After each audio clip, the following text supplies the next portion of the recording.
Well, YouTube Nation, the Penguins done did it again.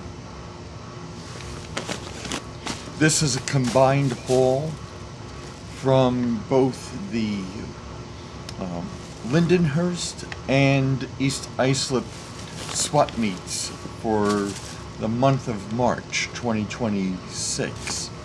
So, rather than do two separate videos for each haul, I might as well do one video that combines the holes from both swap meets. So I'm going to go in the order of which swap meet I attended first. And the first swap meet that I had attended was the Lindenhurst show.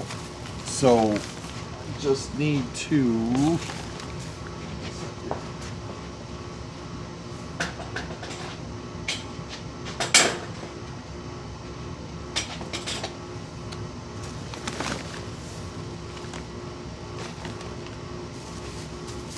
Alright, so I'm going to start with the items that I got from other vendors' tables before I move on to the things that I got from Jerry. As far as the East Islip show goes, I did not get anything from Jerry. There were a few things that caught my attention. There was one project that really caught my attention, and then I was like, alright, I'll circle back to it before I get ready to hit the road, but someone snapped it up. But it's like people say, catch as catch can. So someone caught it before I did. Anyways, it's their project now, not mine. So the first items that I got, let's see. There was a fellow who was selling, who had in the box, buy 3, get the 4th one free, and that was for $5 each. So item number 1 is a center flow hopper, which is always a very nice thing because I like center flow hoppers. I got a 50-foot plug door box car in the Canadian Pacific livery. I got a what was it? Is it a 50-foot or is it a 60-foot car in the Norfolk Southern livery? Very, very nice. And a tank car, because I'm looking to increase my tank car inventory. One thing I should mention is that I have one of the reasons why I haven't uploaded anything, and yes, I am overdue for content. I have been reassessing my rolling stock inventory. I have got the totes that I've placed a lot of the rolling stock in. I thought I had it organized, and then it got disorganized, and I had a lot of rolling stock that was just laying loosey-goosey, either on the layout, below the layout, on a small table near the layout, and I'm like, I got to a point where I really need to sort things out. So that was what I was doing. I was organizing, getting everything together, and I'm not one on classification or as far as road numbers or anything of that sort. I just needed to get things grouped together. And going through my rolling stock, there were some pieces and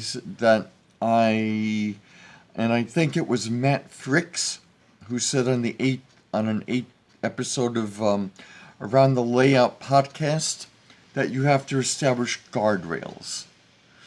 My guardrails was my spending limit, but there were items in my collection that just didn't feel the need to keep any longer. So I've listed several items for sale on Facebook Marketplace. I will not consider eBay because eBay used to be cool when it comes to selling stuff, but when they take their cut, it's a large corner piece of the cake. You used to be fun. You're no fun anymore. So, but these are within my guardrails. So we have that.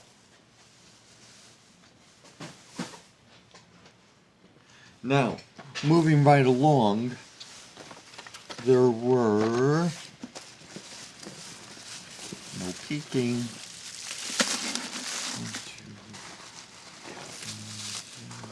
1, 2, 3, 4.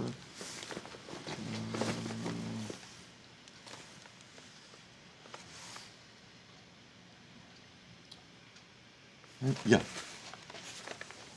So there was another table that was selling the old-timey coaches. This one was in its box. The other 4, 1, 2. Oh, Ian, what are you doing? 1, 2, 3, 4 loosey-gooseys in the old-timey Pennsylvania livery, and all they wanted. I mean, I got the whole thing. I got this whole shebang for $20, and if I'm lying, I'm dying. They also had this for sale, and they threw this in for $15. It's a Pennsylvania maintenance of way 250-ton crane car with the tender in the box, and I got this for only $15, and that is a bargain. Now, some of these, a few of these coaches are missing couplers. In 1 or 2 cars, this car and this car have the knuckle couplers, whereas the others have horn hook couplers. So I'm gonna have to get a little creative to get this to be a proper working consist. So we have those.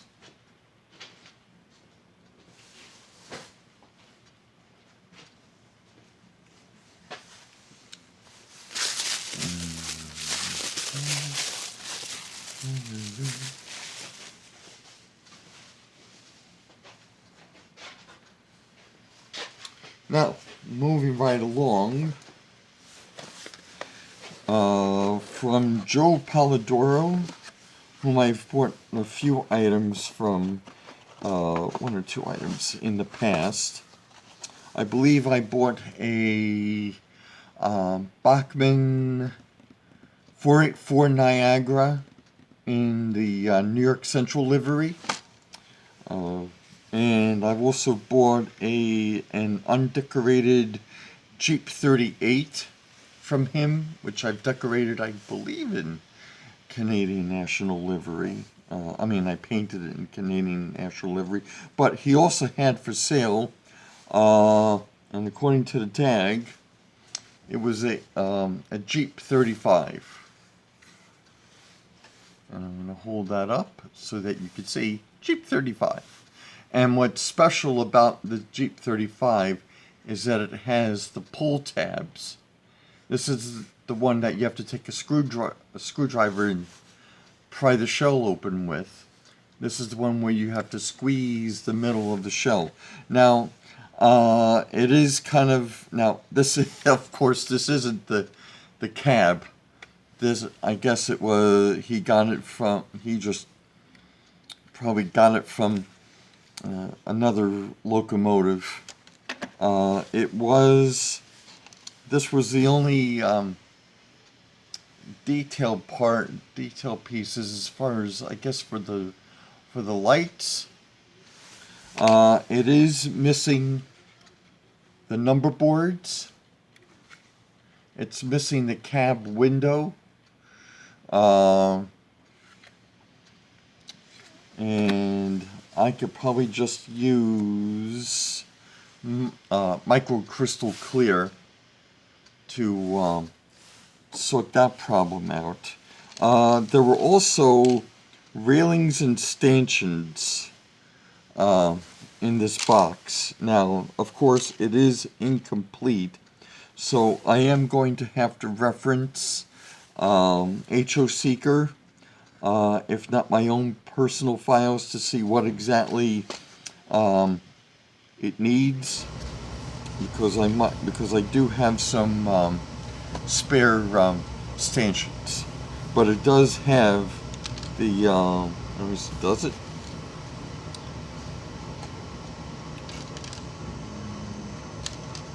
Unless if we have a few extra side stanchions. It has the front, it has either the, what could be considered the front or the rear railing, but we'll sort that out. And it ran perfectly on the test track at Lindenhurst. So we have that. Thank you, Joe. And Joe, if you happen to if you are watching, subscribe. There's the link at the bottom right-hand corner. And also, there is a Facebook group that I have created for the channel. Please join the group. I would greatly appreciate it.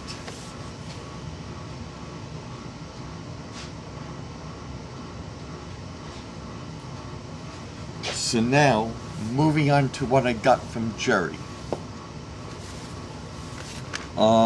As far as rolling stock goes, I got another tank car.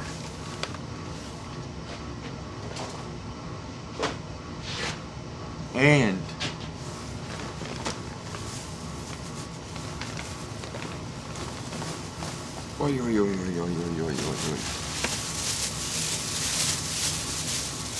you're gonna love this.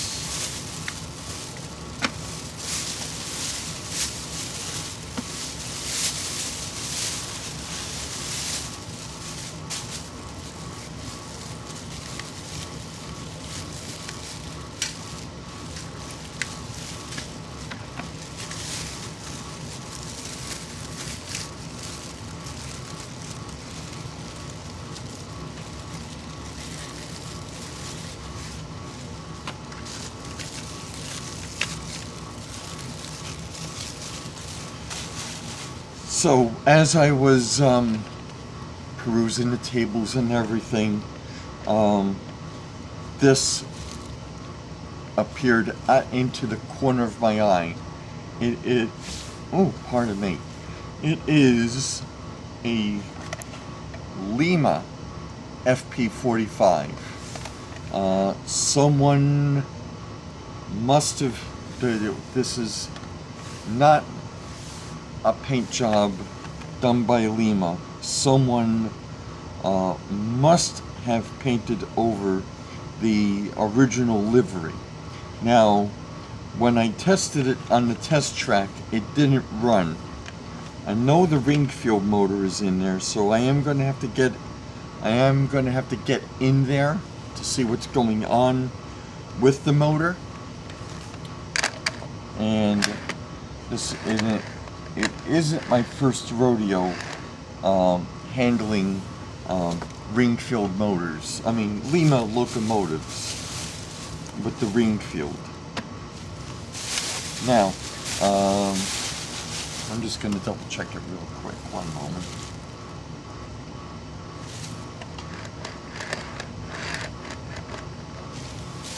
It wanted to move. I mean, it kind of like inched when it was at the Lindenhurst show when I tested it, but there's no heartbeat. So we're gonna have to get in there and see what's going on. And then moving on, we have an lifelike Proto E8B in the Amtrak livery. Now the vent detail is a little bit loosey-goosey, but there's nothing a little CA won't do. It wouldn't run at the show on the test track, but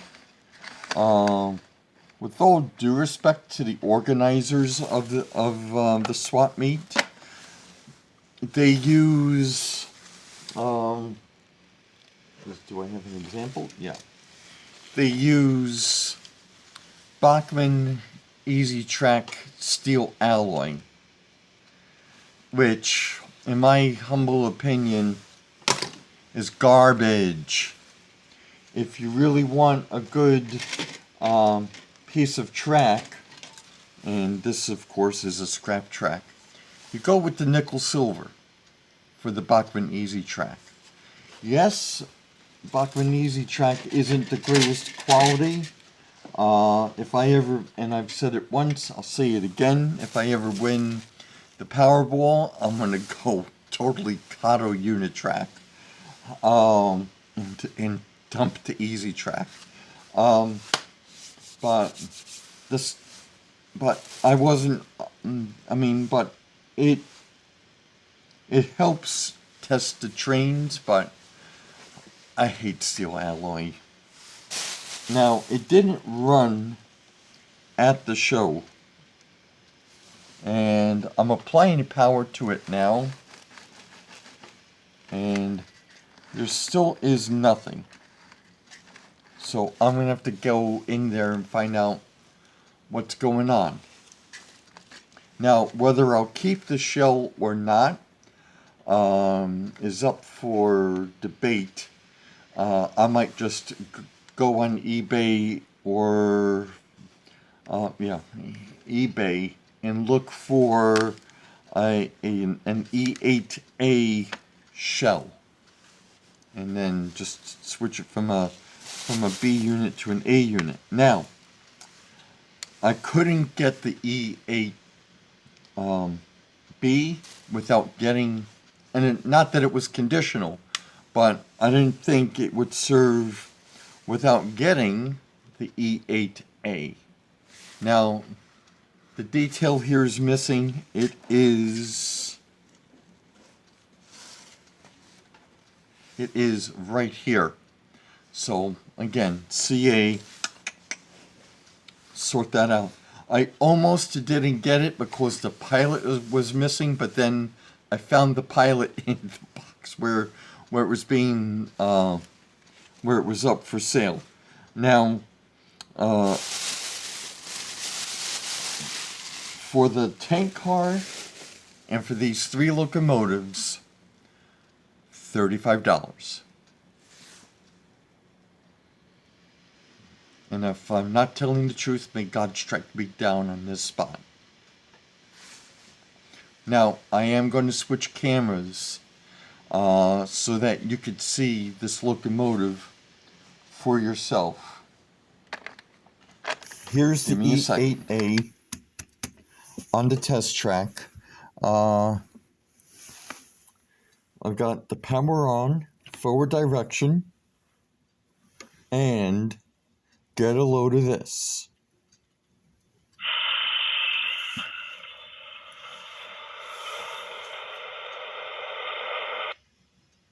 This is what it did. This is exactly what it did at Lindenhurst. It wants to start, but it won't start. And I suspect that given its behavior, I might have an ESU loc sound decoder on board. I'm gonna have to take it to the DCC EX main line to and set it to programming mode and see what's inside. So that's always fun stuff. So let's move on to what I got at the East Islip show. Give me a second.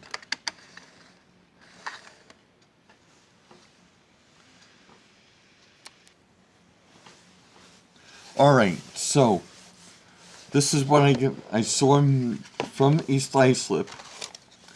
I got from Mike. Mike, if you're watching, I hope you're watching. And if you're not and if you haven't subscribed yet, and I told you at East Islip, subscribe. I need subscribers, please. Anyways, so what I got from Mike was a Bachmann Spectrum E33 electric in the Penn Central livery. Well, of course you could see it's Penn Central livery.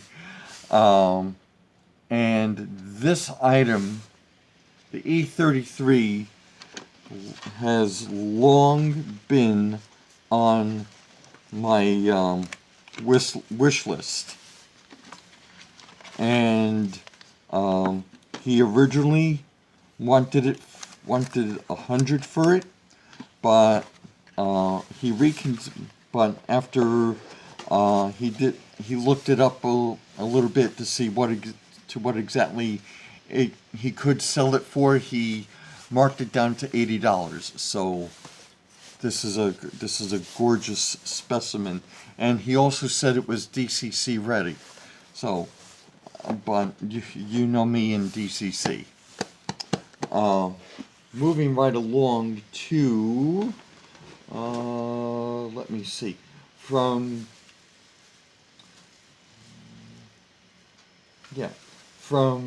Peter, I got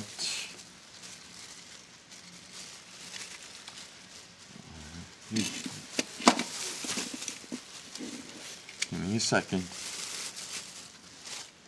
I got this Pennsylvania tender, which goes with the crane car. I intend to strip the paint and paint it black. Yes, I am a fan of the Rolling Stones. I'm going to paint it black, but it's to complement the 250 ton crane car in the CN livery, because it's just a crane car by itself, and I'm gonna just paint it black. I mean, strip it, paint it black, and that's a nice thing. And I got that for $10, and also for $10, because I can't get enough of these things, another Centerflow hopper. And this one is an AccuRail, which I got for $10, which ain't a bad bargain. So let me just get these puppies over to the side so we can move right along. Give me a second.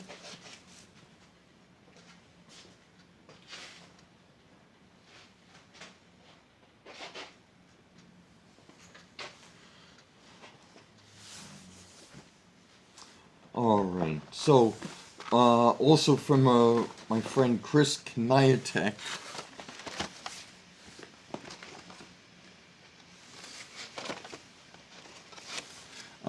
I got another tank car.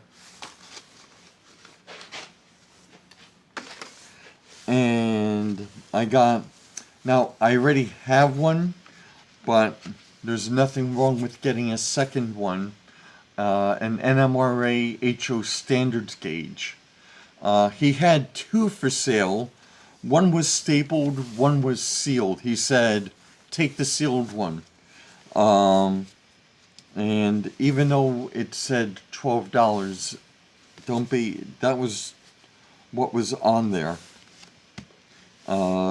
He also had, this was from the $3, he had a junk box for $5 each at the January East Islip show, and he marked it down to $3, and this was in the $3 bin. What was also in the $3 bin was a lifelike Jeep 38 in the Chessie livery, and he said it was he wrote NG, no good. He said it doesn't run, it doesn't run. I said, let me give it a try. It does run. He didn't mark the price up. This was in the $3 bin. It runs, it's a little rough.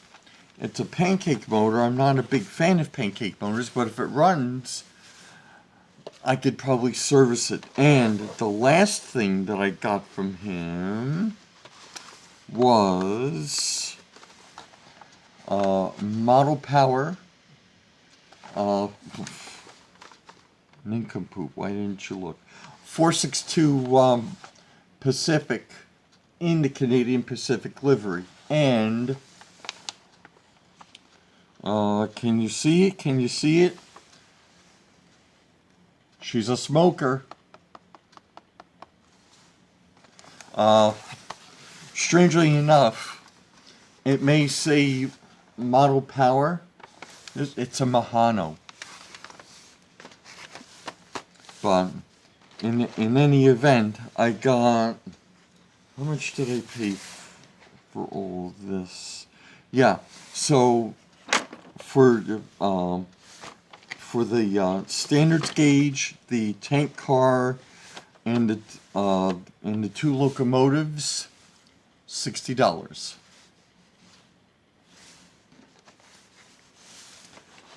Wonderful bargain. Thank you, Chris. And if you're not subscribed to the channel, there's the link. So, we have that.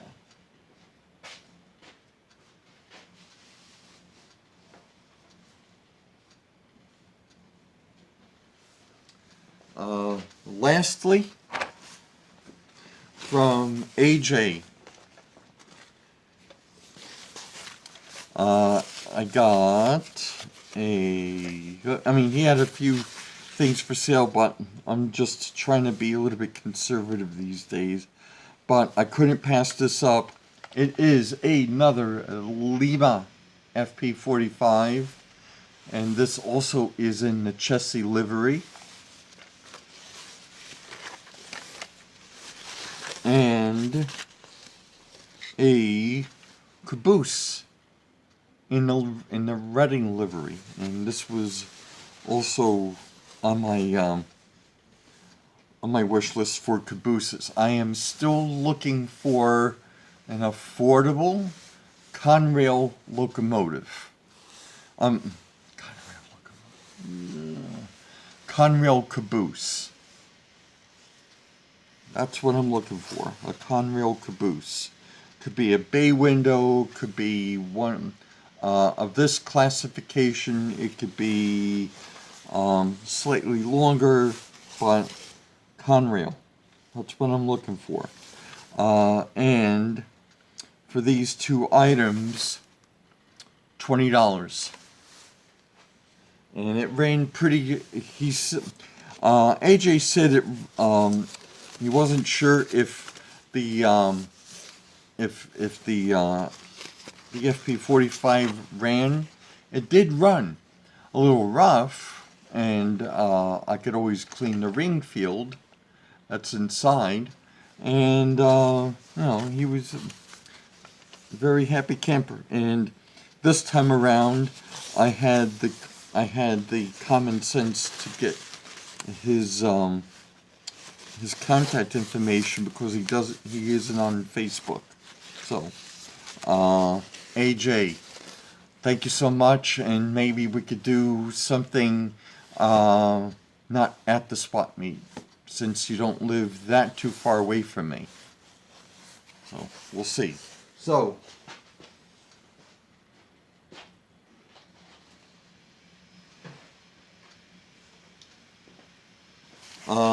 this is going to be a very brief video. I am going to do the running of the locomotives in a separate video. And on another note, I am going to try to put out as many videos as I possibly can between now and mid to late April, because in the second half of April I will be undergoing an appendectomy. It's a long story, but something's up with the appendix that it needs to come out.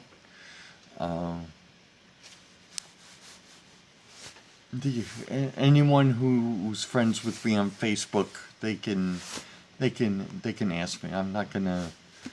That sort of laundry I'm not gonna do in public. So tune in for the running of these locomotives. So I'll see you soon, and thank you so much for stopping by.